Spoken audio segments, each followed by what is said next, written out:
Hello बच्चों, basic math की lecture series में आप सभी लोगों का हार्दिक स्वागत है। आज की इस वीडियो में हम प्रतिस्थापन विधि और विलोपन विधि से कैसे दो चर वाले रैखिक समीकरणों को हल किया जाता है उसके बारे में डिस्कस करेंगे। और ये क्लास 10 का काफी इंपॉर्टेंट क्वेश्चन है और हर बार एग्जाम में 4 नंबर का क्वेश्चन जरूर यहाँ से आता है, या तो विलोपन विधि से आएगा या प्रतिस्थापन विधि से आएगा। तो मैं गारंटी देता हूँ, अगर आपने ये पूरी वीडियो देख ली तो कभी भी जिंदगी भर आप ना तो विलोपन विधि को भूलोगे और ना ही प्रतिस्थापन विधि को भूलोगे। तो स्टार्ट करते हैं इनसे प्रश्नों को हल करना। देखो, सबसे पहले तो आपको दिख रहा होगा यहाँ पे दो समीकरणें हमें दी हैं। इनको हमें पहले हम इसमें विलोपन विधि का यूज करेंगे। पहले इन समीकरण को विलोपन विधि से हल करेंगे, उसके बाद प्रतिस्थापन का यूज करेंगे। तो यहाँ पे पहली समीकरण मुझे दिख रही है तो इसका नाम दे मानो ये समीकरण 1 है। वैसे ही यहाँ पे समीकरण 2 मुझे दिख रही है तो मान लीजिए यहाँ पे ये समीकरण 2 है।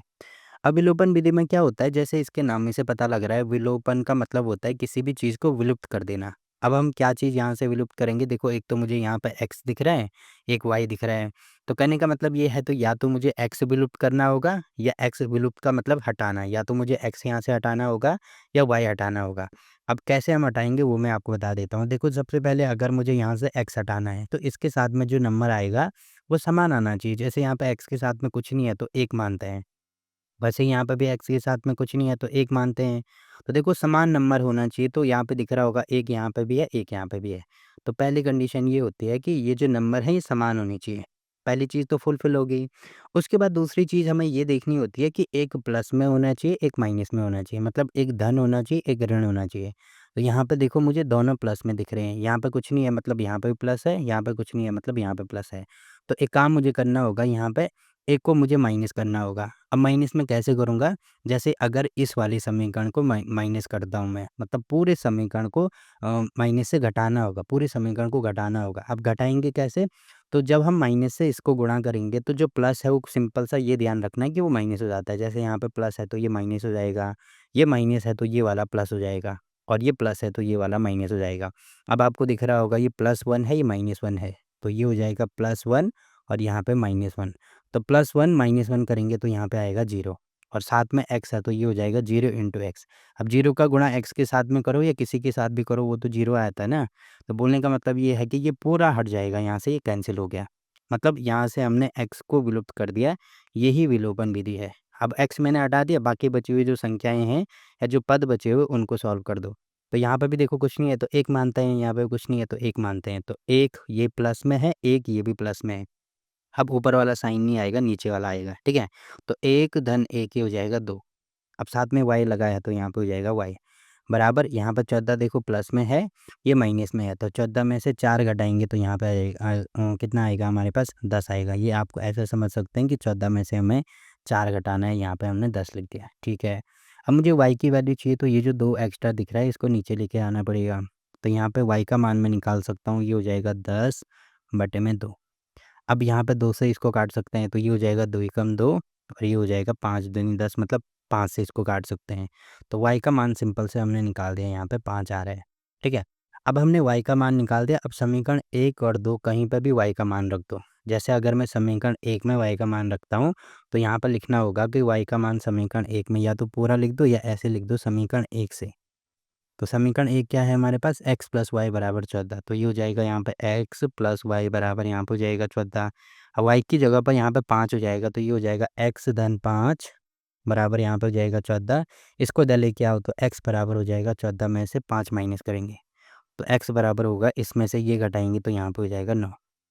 अब देखो, दोनों वैल्यू हमें मिल गई। यहाँ पे आपको दिख रहा होगा कि x की वैल्यू भी मुझे मिल गई, x कितना है? 9 है, और वैसे ही y का मान भी हमें मिल गया, y कितना है?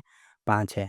अब अगर हमें अपने उत्तर की जाँच करनी है कि ये चीज़ हमने सही करी है कि नहीं करी है, एक काम कर सकते हैं, यहाँ पे वैल्यू रख सकते हैं। जैसे x की जगह पे क्या है? 9 है तो यहाँ पे 9 रख दो, प्लस y की जगह पे 5 है तो यहाँ पे 5 रख दो। तो 9 और 5 कितना होता है? 14 ही होता है। मतलब ये हमारा जो हमने ये आंसर निकाला वो सही है। यहाँ से भी चेक कर सकते हैं, x की जगह पे 9 रख दो, y की जगह पे 5 रख दो। तो 9 में से 5 माइनस करेंगे तो 4 ही आता है, ठीक है? तो ये तो होगी इसकी विलोपन विधि। विलोपन विधि का मतलब यहाँ पे हमें या तो x को विलुप्त करना होगा या y को विलुप्त करना होगा, ठीक? तो यहाँ पे हमने इससे इसको कर दिया। बाकी आप चाहें तो इसको y से भी सॉल्व कर सकते हैं। तो y से कैसे सॉल्व करना होगा? जैसे हमने यहाँ से x हटाया ना, वैसे ही सेम टू सेम y को हटाना होगा। हटाएँगे कैसे? सबसे पहले ये जो नंबर है ये बराबर करने होंगे। तो यहाँ पे भी आपको दिख रहा होगा कि नंबर बराबर है। एक बार नंबर बराबर हो गए, उसके बाद क्या करना होगा कि एक धन में होना चाहिए, एक ऋण में होना चाहिए। जैसे ये ऋण है तो ये धन होना चाहिए, अगर ये ऋण है तो ये धन होना चाहिए। तो मतलब साइन अपोज़िट होने चाहिए, ये आपको ध्यान रखना है, ठीक? अब वैसे ही प्रतिस्थापन विधि को कैसे सॉल्व करेंगे, जैसे इसके नाम ही से पता लग रहा है प्रतिस्थापन मतलब किसी भी चीज़ की स्थापना करना। स्थापना करना या रखना एक ही बात है, किसी भी चीज़ को एक में से निकाल के दूसरे में स्थापित करना या एक में से निकाल के दूसरे में रखना। अब कैसे हम रखेंगे, जैसे आपको यहाँ पे दिख रहा होगा कि जैसे मुझे x दिख रहा है, तो x को यहाँ से निकाल के इसमें स्थापित कर दो। समीकरण 1 इसको अगर मैं मानता हूँ तो ये समीकरण 1 है, ये समीकरण 2 है। तो x का मान समीकरण 1 में से निकाल के समीकरण 2 में स्थापित करना। या तो ऐसे कर सकते हैं या ऐसे नहीं करना है तो या तो ऐसे भी कर सकते हैं कि y का मान समीकरण 1 में से निकाल के समीकरण 2 में स्थापित करना। 2 तरीके हो गए। तीसरा तरीका ये हो सकता है कि समीकरण 2 से x का मान निकाल के समीकरण 1 में स्थापित करना। और चौथा तरीका ये हो सकता है कि समीकरण 2 से y का मान निकाल के समीकरण 1 में स्थापित करना। देखो इसके 4 तरीके हो सकते हैं। कौन-कौन से तरीके मैंने बताए? x का मान या तो यहाँ से निकाल के यहाँ रख दो, या तो यहाँ से निकाल के यहाँ रख दो। y का मान या तो यहाँ से निकाल के यहाँ रख दो, या यहाँ से निकाल के यहाँ रख दो। कैसे इसको करेंगे? जैसे समीकरण 1 से अगर मैं इसको हल करता हूँ, तो यहाँ पे सबसे पहले तो लिखना होगा समीकरण 1 से। अब देखो समीकरण 1 क्या है हमारे पास? समीकरण 1 है हमारे पास x धन y बराबर 14। अब जैसे यहाँ से मैं x की वैल्यू निकालता हूँ, तो x की वैल्यू निकालने के लिए y को मुझे हटाना पड़ेगा ना। x की वैल्यू निकालने में का मतलब यहाँ पे केवल x होना चाहिए, बाकी कुछ भी नहीं होना चाहिए। तो जो y है इसको इधर लेके आना होगा, तो x बराबर हो जाएगा यहाँ पे 14, इधर प्लस है तो यहाँ आके ये माइनस हो गया, ठीक है। अब x का मान ये वाला आ गया। देखो समीकरण 1 से हमने x का मान निकाला, तो कहाँ पे स्थापित करेंगे हम? समीकरण 2 में करेंगे। तो यहाँ पे लिखेंगे x का मान समीकरण 2 में रखने पर। तो x का मान समीकरण 2 में हमें रखना है, तो समीकरण 2 पहले लिख दो यहाँ पे। समीकरण 2 है x माइनस वाई बराबर 4। अब जहाँ पे x है वहाँ पे मुझे ये वाली वैल्यू लिखनी है। तो यहाँ पे आपको दिख रहा होगा x की जगह पे ये लिख सकता हूँ मैं 14 माइनस वाई। जो x है सेम टू सेम वही चीज़ यहाँ पे लिखनी है। बाकी जो चीज़ें हैं माइनस वाई है तो माइनस वाई, बराबर 4 है तो बराबर 4, ठीक है। अब आपको दिख रहा होगा ये है यहाँ पे, अगर मैं इसको सॉल्व करूँ पहले यहाँ पे मैं लिखूँगा 14, इसको सॉल्व करूँ तो ये है यहाँ पे ऐसे माइनस वाई। इसको कैसे हल करेंगे? देखो y यहाँ भी है, y यहाँ भी है, तो एक काम कर दे y को कॉमन निकाल दो, तो यहाँ पे क्या बचा? -1। यहाँ पे भी क्या बचा? -1, क्योंकि मैंने बोला ना अभी यहाँ पे जैसे कुछ नहीं है तो 1 मानते हैं, तो यहाँ पे भी कुछ नहीं है तो 1 मानेंगे, तो y कॉमन आ गया तो केवल 1 बचेगा, यहाँ पे भी 1 बचेगा। तो -1 कितना होता है? ये होता है -2। तो अगर मैं इसको ढंग से लिखूँ तो ये हो जाएगा माइनस में 2y, तो इसकी पूरे की वैल्यू हो जाएगी -2y, बराबर ये हो जाएगा 4। या तो अगर ऐसे समझो या ऐसे नहीं समझना है तो देखो माइनस वाई यहाँ भी है, मतलब माइनस यहाँ भी है, माइनस यहाँ भी है, वाई यहाँ भी, वाई यहाँ भी है। तो जौन दोनों जगह से माइनस वाई कॉमन निकाल दो। अब पूरा माइनस वाई कॉमन निकला तो केवल क्या बचेगा? यहाँ पे 1 बचेगा। ऐसे ही यहाँ से पूरा माइनस वाई कॉमन निकला तो केवल 1 बचेगा। तो 1 धन 1 यहाँ से भी कितना आ रहा है? ये आ रहा है 2। तो ये भी इसको ढंग से लिखेंगे तो -2y ही आएगा, ठीक है? तो ऐसे भी आप इसको समझ सकते हैं। तो यहाँ पे बिल्कुल भी कन्फ्यूज़ नहीं होना है कि ये चीज़ मैंने कहाँ से लिखी है। देखो -2y हो गया। अब y की वैल्यू चाहिए तो ये तो 14 है, इसको इधर लेके आओ तो ये हो जाएगा -2y बराबर 4 - 14, ठीक है।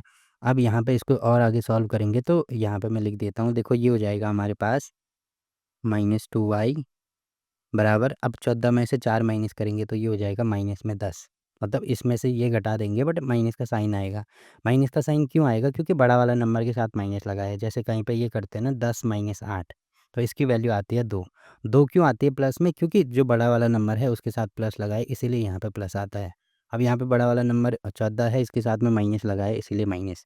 -2 को नीचे लेके आएँगे तो ये हो जाएगा y बराबर -10 बटे में यहाँ पे -2। इससे ये कटेगा, 2 से इसको काट दो, यहाँ पे हो जाएगा 5। तो y का मान हमारे पास निकला 5, और यहाँ से भी देखो y का मान कितना निकल रहा है? 5 निकल रहा है, ठीक है। अब y का मान समीकरण 1 में रख दो या समीकरण 2 में रख दो, किसी में भी रख दो। तो मान लीजिए मैं समीकरण 1 में रखता हूँ, तो यहाँ पे मैं लिखूँगा समीकरण 1 से। अब देखो समीकरण 1 क्या है हमारे पास? ये है x + y बराबर 14।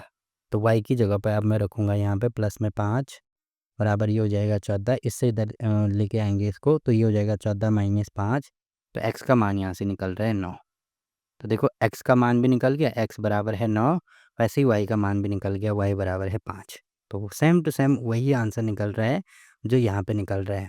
तो ऐसे हम विलोपन विधि और प्रतिस्थापन विधि से किसी भी समीकरण को हल कर सकते हैं। देखो ये तो काफ़ी आसान समीकरणें थी, इसलिए हमने इसको आसानी से सॉल्व कर दिया। अब थोड़ा हाई लेवल के समीकरणों पे जाते हैं।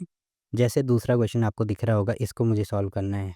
तो करना कैसे? क्योंकि नाम ही से पता लग रहा है ना, विलोपन का मतलब किसी एक चीज़ को यहाँ से विलुप्त करना है। विलुप्त करने का मतलब हटाना है। तो इसका पहला तरीका मैंने आपको क्या बताया था, सबसे पहले हम क्या करेंगे, जैसे अगर मुझे यहाँ से x हटाना है, तो यहाँ पे x का साथ में जो नंबर है वो बराबर होना चाहिए। देखो यहाँ पे 3 आ रहा है, यहाँ पे 2 आ रहा है, तो पहले तो मुझे इन दोनों को बराबर करना होगा। अब कैसे मैं बराबर करूँगा? देखो आपको यहाँ पे दिख रहा है कि ये जो 3 है ना, सिंपल सा तरीका ये होता है इनको बराबर करने का कि x के साथ में यहाँ पे जो नंबर दिख रहा है, उसका गुणा यहाँ कर दो, और यहाँ पे x के साथ में जो नंबर दिख रहा है, उसका गुणा यहाँ कर दो। तो अब जैसे x के साथ में मुझे यहाँ पे 2 दिख रहा है, तो ये जो ऊपर वाली समीकरण है उसमें 2 का गुणा करना पड़ेगा। ऐसे नहीं केवल इसी में गुणा कर रहे हो। अगर गुणा होगा तो पूरे में होगा, भाग होगा तो पूरे में होगा, जोड़ होगा तो पूरे में होगा, घटाना होगा तो पूरे में होगा। तो गुणा कर रहे हैं तो यहाँ पे भी होगा, यहाँ पे भी होगा, यहाँ पे भी होगा। वैसे ही सेम टू सेम दूसरी समीकरण ये वाली हमें दिख रही है, तो यहाँ पे मुझे 3 दिख रहा है, तो इसका मतलब नीचे वाली पूरी समीकरण को मुझे 3 से गुणा करना पड़ेगा। ठीक है? अब गुणा करके देख लो। तो 3 गुणा 2 कितना हो जाएगा? ये सबसे पहले ये तो हो जाएगा यहाँ पे 6x, ठीक है। धन 4 गुणा 2 ये हो जाएगा यहाँ पे 8y, बराबर 10 गुणा 2 ये हो जाएगा यहाँ पे 20। अब इसको मान लो समीकरण 1, ये हमारी समीकरण 1 बन गई अब। वैसे ही यहाँ पे 3 का गुणा यहाँ भी होगा, यहाँ भी होगा, यहाँ भी होगा, तो 3 गुणा 2 ये हो जाएगा 6x, माइनस 3 गुणा 2 ये भी होगा 6y, और बराबर 3 गुणा 2 ये हो जाएगा 6। ये हो जाएगी हमारी समीकरण 2। ठीक है?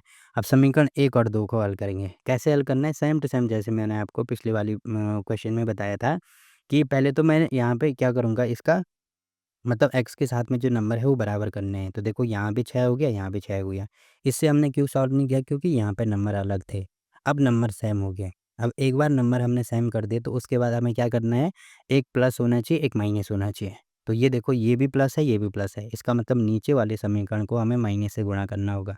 माइनस से गुणा करने का मतलब सिंपल सा ये ध्यान रखना है कि जो प्लस है वो माइनस हो जाता है। जैसे ये प्लस है तो माइनस होगा, ये माइनस है तो यहाँ पे ये प्लस होगा, ये प्लस है तो यहाँ पे माइनस होगा। अब देखो ये प्लस 6 माइनस 6, तो 6 माइनस 6 तो ये तो 0 हो गया, तो ये पूरा कट जाएगा। अब यहाँ से x विलुप्त हो गया या x हट गए ऐसे मान सकते हैं, ठीक है। अब देखो ये भी प्लस है, ये भी प्लस है। 8 और 6 मतलब इन दोनों को जोड़ेंगे तो 8 और 6 ये हो जाएगा 14, और साथ में y है तो यहाँ पे y। फिर 20 माइनस 6, तो 20 में से 6 घटाएँगे तो ये भी हो जाएगा 14। अब यहाँ से y की वैल्यू निकालनी है, तो ये जो 14 है इसको नीचे लेके आएँगे तो ये हो जाएगा यहाँ पे 14/14, तो y का मान हमारे पास निकल रहा है कितना? 1। y की वैल्यू निकल गई।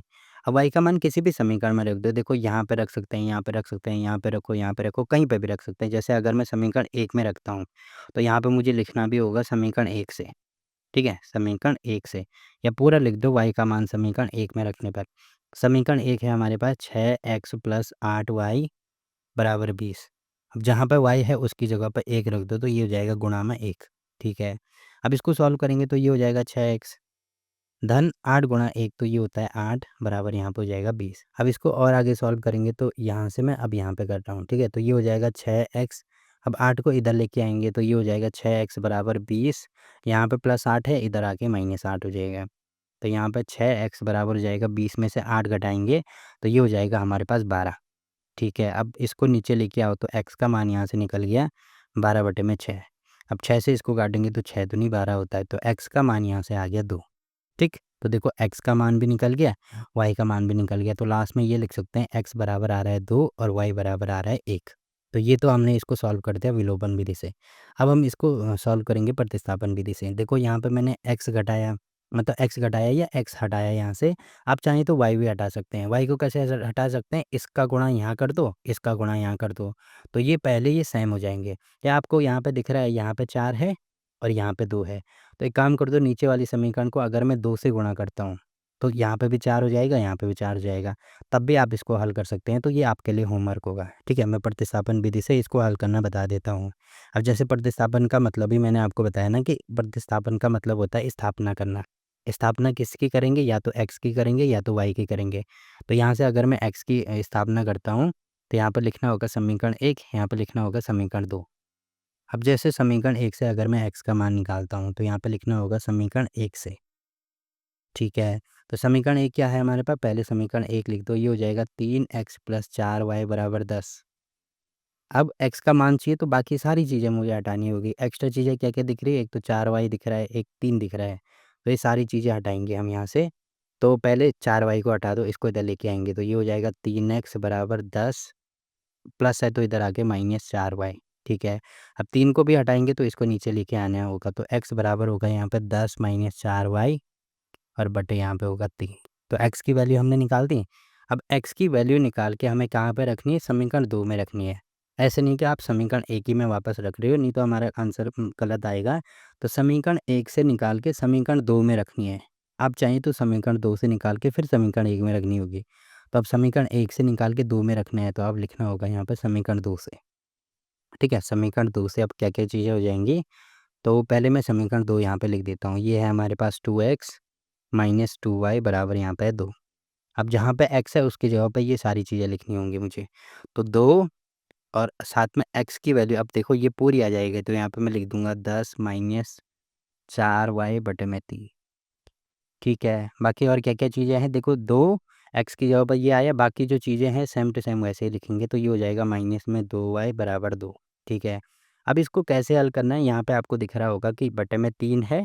पहले तो ये जो 2 है इसका गुणा यहाँ भी होगा, यहाँ भी होगा, तो पहले तो 2 का गुणा कर दो, इसके साथ भी, इसके साथ भी। तो ये हो जाएगा 2 गुणा 10, तो ये हो जाएगा 10 दूनी 20, फिर माइनस 4 गुणा 2, तो ये हो जाएगा माइनस में 8y और बटे में 3 है, तो यहाँ पे बटे में 3, फिर माइनस ही हो जाएगा यहाँ पे 2y बराबर यहाँ पे होगा 2। अब देखो यहाँ पे मुझे एक भिन्न दिख रही है, यहाँ पे बटे में कुछ नहीं है तो 1 मान लो। अब भिन्न को कैसे हल करते हैं, हर समान करते हैं। जैसे यहाँ पे 3 है तो 3 का गुणा मुझे यहाँ भी करना होगा, तो ऊपर भी करना पड़ेगा। अब देखो ये हर समान हो गए इसके, ठीक है। तो यहाँ पे मैं इसको पूरा लिख सकता हूँ, यहाँ पे 20 - 8y, तो ये हो जाएगा 20 - 8y, फिर माइनस, तो यहाँ पे भी माइनस, 3 गुणा 2, तो ये हो जाएगा 6 और साथ में y, और हर में क्या आ जाएगा, क्योंकि हर समान हो गया तो हर में मैं 3 लिख सकता हूँ, बराबर ये हो जाएगा 2 के। अब 3 का गुणा यहाँ करेंगे तो देखो ये हो जाएगा यहाँ पे 20, फिर देखो y और y, ये माइनस है माइनस, मतलब ये है -8 -6, तो 8 और 6 ये हो जाएगा माइनस में 14। तो यहाँ पे -14 आ रहा है, साथ में y दोनों में है तो यहाँ पे y आएगा, बराबर 3 गुणा 2, तो ये हो जाएगा, यहाँ पे पहले लिख दो 2 गुणा 3 ही आएगा, फिर यहाँ पे होगा 20 - 14y बराबर 3 गुणा 2, ये होगा 6। अब 20 को इधर लेके आओ तो -14y बराबर यहाँ पे होगा 6 - 20, तो -14y बराबर 20 में से ये घटाएंगे तो ये आएगा माइनस में 14। ठीक है, अब -14 को नीचे लेके आएंगे तो y की वैल्यू आ रही है -14 बटे में -14। अब देखो माइनस से माइनस कैंसिल, 14 से 14 कैंसिल, तो y का मान आ रहा है हमारे पास 1। ठीक है, y का मान 1 आ रहा है, यहाँ पे कितना आ रहा है, y का मान यहाँ से भी 1 ही आ रहा था। अब y का मान किसी भी समीकरण में रख दो, अब कोई बाउंडेशन नहीं है, समीकरण 1 में रख दो या 2 में रख दो। जैसे समीकरण 1 में अगर मैं रखता हूँ तो यहाँ पे लिखना पड़ेगा समीकरण 1 से, ये पूरा लिख दो y का मान समीकरण 1 में रखने पर। तो समीकरण 1 क्या है हमारे पास, ये है हमारे पास 3, साथ में x + 4 × y बराबर 10। y की जगह पर 1 रखेंगे तो 4 गुणा 1 तो कितना हो जाएगा, यहाँ पे गुणा 1 होगा ये।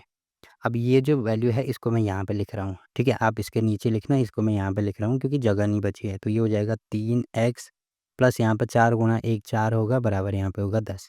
इसको इधर लेके आएंगे तो ये हो जाएगा 3x बराबर 10 - 4। अब 3x का मान हमारे पास आएगा, 10 में से 4 घटाएंगे तो ये आएगा 6। 3 को नीचे लेके आएंगे तो x बराबर होगा 6 बटे में 3। तो 6 बटे 3 लिखो या 2 लिखो, बात एक ही है। 3 से इसको काटेंगे, यहाँ पे होगा 1, यहाँ पे होगा 2, तो x की वैल्यू आ रही है 2। यहाँ से भी कितनी आ रही थी, 2 आ रही थी। तो देखो चाहे आप प्रतिस्थापन विधि से यूज़ करो, चाहे विलोपन विधि से यूज़ करो, आंसर हमेशा एक ही आने वाला है। और देखो प्रतिस्थापन विधि काफ़ी लंबी विधि होती है, विलोपन विधि से किसी भी समीकरण को हम काफ़ी आसानी से सॉल्व कर सकते हैं। बाकी केवल कक्षा 10वीं की ही बात नहीं हो रही है, इसके बाद आगे आने वाली जितने भी क्लासेस होंगे, जहाँ पे भी 2 रैखिक समीकरण होंगे इस प्रकार से, तो उनको हम किस विधि से सॉल्व करेंगे, ज़्यादातर हम विलोपन विधि का ही यूज़ करते हैं। 90% क्वेश्चन में हम विलोपन विधि से भी इसको सॉल्व करते हैं।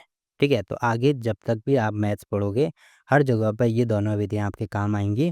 काफ़ी आसान विधियाँ हैं, बड़े अच्छे से मैंने आपको ये सारी चीज़ें समझा दी। फिर भी कोई स्टेप अगर आपके समझ में नहीं आता है तो आप कमेंट करके पूछ सकते हैं। तो फिलहाल के लिए इस वीडियो में इतना ही। वीडियो अच्छा लगा तो वीडियो को लाइक कीजिए, शेयर कीजिए अपने दोस्तों के साथ और चैनल को सब्सक्राइब करना ना भूलें। तो मिलते हैं आपसे एक और नई वीडियो में, तब तक के लिए बाय बाय।